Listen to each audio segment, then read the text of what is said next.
il y a des moments comme ça où la saison n'était pas favorable. C'est-à-dire, malgré tes efforts, ce que tu fais ne produit à rien. Ce n'est pas de ta faute, car ce qui t'est destiné ne t'échappera jamais. Mais ce qui t'échappe aujourd'hui n'était pas destiné. Comme le fou de Gadara, bien-aimé, était attaché avec des chaînes et des fers aux pieds. Il habitait dans les tombeaux et sur les montagnes. Il criait sans cesse, jour et nuit, mais il n'y avait personne, bien-aimé, pour le faire descendre afin de recevoir sa guérison. Il était animé, bien-aimé, par un esprit impur, accompagné de plusieurs démons sur lui. Mais bien-aimé, malgré tous ses efforts, il restait toujours attaché avec des liens au cou, sans issue, sans aucune solution. Ce n'était pas ça son vrai problème. Je ne sais pas pour toi. Ton vrai problème, c'est que tu es dans le plan de Dieu, bien-aimé. Comme la tempête s'est levée contre les disciples.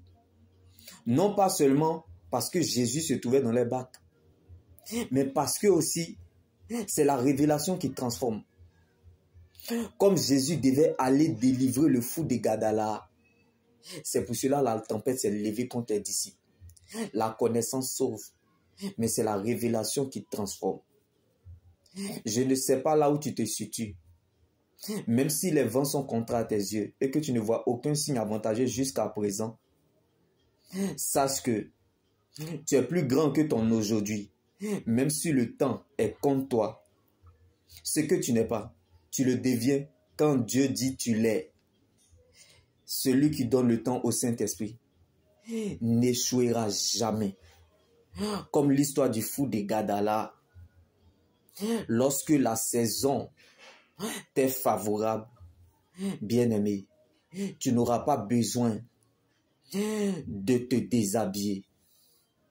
Alléluia. Alors, je ne sais pas là où tu te situes. La bénédiction n'a pas d'adresse. Bien-aimé dans le Seigneur. La tempête s'est levée contre les disciples parce qu'ils avaient quelque chose de précieux dans leur bac. Alléluia. Donc, quel que soit le degré des eaux de tes difficultés, n'oublie pas que Jésus est dans ta bac, le nom qui rassure. Peu importe ce que tu traverses, rappelle-toi que Jésus est dans ta bac. Alléluia.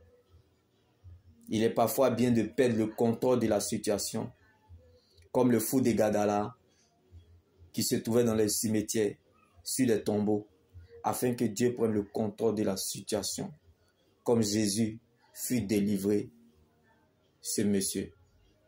Quand Dieu reproduit le même miracle dans la vie d'une personne, il exagère dans la bénédiction. Même si tu ne veux plus croire, le ciel croira à ta place. Si tu ne crois pas au témoignage des autres, tu ne croiras pas à ton miracle. Shalom.